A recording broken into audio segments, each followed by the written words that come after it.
নির্বাচন পরবর্তী এই আওয়ামী ফ্যাসিবাদের একাংশ আমরা নতুন বাংলাদেশে আর দেখতে চাই না। কোনো ভীতির পরিবেশ থাকতে পারবে না, এলাকা ছাড়া হতে পারবে না শুধুমাত্র পছন্দের মানুষকে ভোট দেওয়ার জন্য। ধান খেতে, পাট খেতে, নদী পথে পালিয়ে যাবার ঘটনা গ্রহণযোগ্য হতে পারে না। ঐতিহাসিক দায়িত্ব অত্যন্ত আন্তরিকতার সাথে পালন করবার জন্য নির্বাচন কমিশন থেকে শুরু করে প্রশাসন, আইন শৃঙ্খলা বাহিনী এবং যৌথ বাহিনী পার্টিকুলারলি তারা নির্বাচনটা আয়োজন করবার জন্য যেই ভূমিকা রেখেছেন, একাংশ বাদে এটা মোটা দাগে অবশ্যই তাদেরকে অভিনন্দন এবং ধন্যবাদ দেওয়ার মতো তারা যোগ্য, এবং আমরা অ্যাকর্ডিংলি তাদের প্রতি কৃতজ্ঞতা প্রকাশ করছি।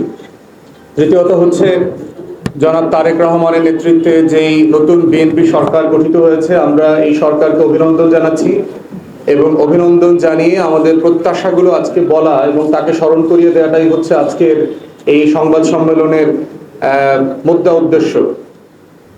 প্রথমত হচ্ছে যে মাননীয় প্রধানমন্ত্রীকে আমরা স্মরণ করিয়ে দিতে চাই যে 24-এর গণ অভ্যুত্থানের সবচেয়ে বড় বেনিফিশিয়ারি হচ্ছে বিএনপি, আপনি এবং আপনার পরিবার। অথবা আমরা প্রত্যাশা করব 24-এর গণ আন্দোলনের যেই আকাঙ্ক্ষা ছিল, শত শত শহীদের মৃত্যু, শাহাদাত এবং সর্বশেষ শরীফ ওসমান হাদির যেই ত্যাগ, এই ত্যাগের মধ্য দিয়ে যে আকাঙ্ক্ষার সনদ আমরা সবাই স্বাক্ষর করেছি, সেই জুলাই সনদ যে আকাঙ্ক্ষার জন্ম ম্যান্ডেটের মধ্য দিয়ে তৈরি হয়েছে, সেটা যেন কোনোভাবে ভুলুণ্ঠিত না হয়।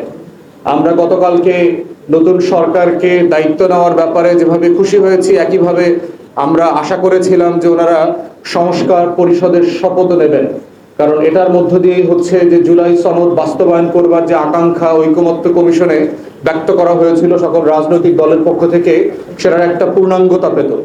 তো আমরা এখনো আকাঙ্ক্ষা করছি এবং আশা করছি যে এই সরকার অবিলম্বে জুলাই সনদ বাস্তবায়ন করবার জন্য যা যা করা দরকার সেগুলো করবেন।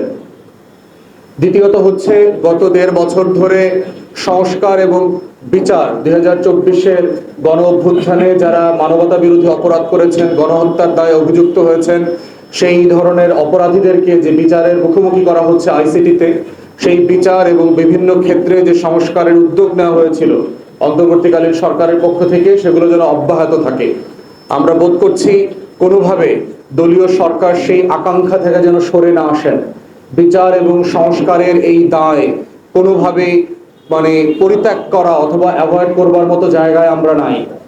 আওয়ামী লীগকে পুনর্বাসন করবার বিভিন্ন আকাঙ্ক্ষা বিভিন্ন জায়গায় আমরা দেখতে পাচ্ছি। বিচার ছাড়া সেই আকাঙ্ক্ষার ন্যূনতম বাস্তবায়ন করবার চেষ্টা করলে এই দেশের 24-এর ছাত্র জনতা কোনোভাবে মেনে নেবে না।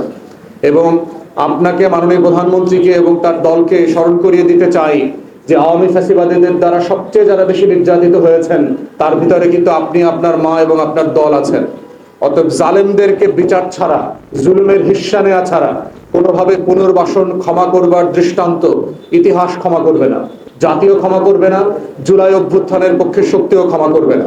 অতএব আমরা চাই সেটা যেন দৃঢ় চিত্তে যেই ধারাবাহিকতা চলমান আছে আইসিটিতে এবং সংস্কারের, সেগুলো আপনি আপনার নেতৃত্বে, আপনার টিমের মাধ্যমে অব্যাহত রাখবেন। নির্বাচন নিয়ে সারা দেশে ইতিমধ্যে আমরা দেখেছি যে ধরনের কারচুপির খবর এসছে।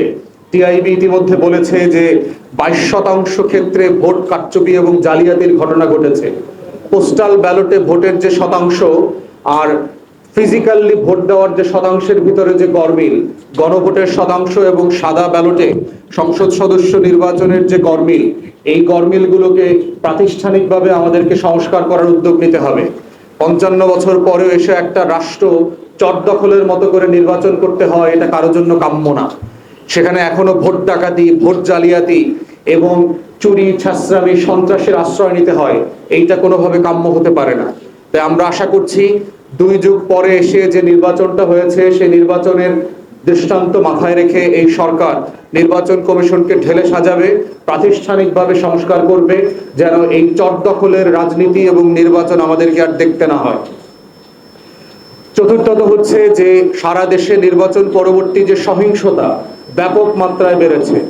আইন শৃঙ্খলা বাহিনীর হাতে বিরোধী দলীয় নেতা কর্মীরা শত শত হাজারে হাজারে এলাকা ছাড়া হচ্ছে, আহত হচ্ছে, মারধরের শিকার হচ্ছে, মিথ্যা মামলার শিকার হচ্ছে, হয়রানির শিকার হচ্ছে এবং 1 দিন 2 দিনের জন্য গুম হয়েছে এমন ঘটনাও ঘটছে। যারা গত 16-17 বছর ধান খেতে পাট খেতে পালিয়েছিলেন, মজলুম ছিলেন, তারা আজকে জালেম আকারে আওয়ামী ফ্যাসিবাদীদের মতো করে নতুন করে হাজির হচ্ছেন এবং এইটা কোনোভাবে গ্রহণযোগ্য হতে পারে না।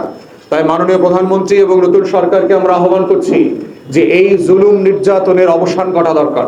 আইন শৃঙ্খলা বাহিনীকে অ্যাক্টিভ করে নিজ দলের নেতা কর্মীদের যে ক্ষুদ্র অংশ চাঁদাবাজ, গুন্ডামি, মাস্তানি, সন্ত্রাস এবং ভয় ভীতির যে রাজত্ব কায়েম করেছে তা থেকে তাদেরকে ফৌজদারি অপরাধের মুখোমুখি করেন। আইন শৃঙ্খলা বাহিনীকে অ্যাক্টিভ করে তাদেরকে প্রাতিষ্ঠানিক পেশাদার দায়িত্ব পালন করবার সুযোগ করে দেন। নির্বাচন পরবর্তী এই আওয়ামী ফ্যাসিবাদের একাংশ আমরা নতুন বাংলাদেশে আর দেখতে চাই না। কোনো ভীতির পরিবেশ থাকতে পারবে না, এলাকা ছাড়া হতে পারবে না শুধুমাত্র পছন্দের মানুষকে ভোট দেওয়ার জন্য। ধান খেতে পাট খেতে নদী পথে পালিয়ে যাবার ঘটনা গ্রহণযোগ্য হতে পারে না ফ্যাসিবাদ বিরোধী এই 24-এর লড়াইয়ের পরবর্তী বাংলাদেশে। তাই মাননীয় প্রধানমন্ত্রী এবং নতুন সরকারকে আমরা আহ্বান করছি, আপনার দলের নেতা কর্মীদের যেই ক্ষুদ্র অংশ এই চাঁদাবাজ, গুন্ডামি, মাস্তানি, মাদক ব্যবসার সাথে জড়িত তাদেরকে নিয়ন্ত্রণ করেন। তা না হলে আপনি যেই সংস্কারের ওয়াদা প্রতিশ্রুতি দিয়েছেন 31 দফাতে সেগুলো বাস্তবায়ন করতে পারবেন না এবং জনগণ আপনাদের উপরে অসন্তুষ্ট হবে অতি অল্প সময়ের মধ্যে। তাই আমরা চাচ্ছি এগুলোর ব্যাপারে আপনি দ্রুততম সময়ে আপনার মাননীয় স্বরাষ্ট্রমন্ত্রীর মাধ্যমে উদ্যোগ নেবেন এবং ব্যবস্থা নেবেন। রমজান আসন্ন, কালকে অথবা পরশু থেকে মাহে রমজান শুরু হবে। রমজানকে সামনে নিয়ে ইতিমধ্যে আমরা দেখতে পাচ্ছি যে বাজার গরম হয়ে উঠছে, দ্রব্যমূল্যের দাম বাড়ছে এবং রমজানকে কেন্দ্র করে রাজনৈতিক দলের ছত্রছায়ায় একটা সিন্ডিকেট ইতিমধ্যে সক্রিয় ভূমিকা পালন করছে বলে আমরা ধারণা করছি। পেপার পত্রিকার এই রিপোর্ট এবং আপনি গোয়েন্দা তথ্যের উপরে ভিত্তি করে এই সিন্ডিকেট এবং দ্রব্যমূল্য বাড়ানোর চক্রের সাথে যারা জড়িত তারা যদি আপনার ব্যানারেও থেকে থাকে, রাজনৈতিক ব্যানারে, তাদেরকে আপনি দৃষ্টান্তমূলক শাস্তির আওতায় আনবেন। আপনি রাষ্ট্রের পক্ষে থাকবেন, জনগণের পক্ষে থাকবেন, জনগণের ভোগান্তি লাঘবে রমজানের এই সিন্ডিকেট ভেঙে দেওয়ার জন্য যা যা করা প্রয়োজন আপনি করবেন এবং এটা অবিলম্বে করবেন, কারণ সময় খুব কম এখানে। এবং রমজানের এই সিন্ডিকেট ভাঙার জন্য আমরা বোধ করছি আইন শৃঙ্খলা বাহিনীর পাশাপাশি যদি যৌথ বাহিনীকে এই পুরো মাস এবং ঈদ পর্যন্ত রাখা প্রয়োজন হয় তাহলে সেক্ষেত্রে এটা বিবেচনা করা যেতে পারে যে যৌথ বাহিনীকে ম্যাজিস্ট্রেসি দিয়ে এই দ্রব্যমূল্যের সিন্ডিকেট ভাঙার জন্য সক্রিয়ভাবে কাজে লাগাতে হবে।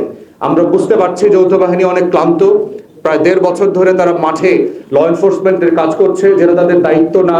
তারা একটা ভালো নির্বাচন করবার জন্য চেষ্টা করেছে, কিন্তু তারপরও দেশের বৃহত্তর স্বার্থে এই বাস্তবতাটা বিবেচনায় আপনারা নিতে পারেন।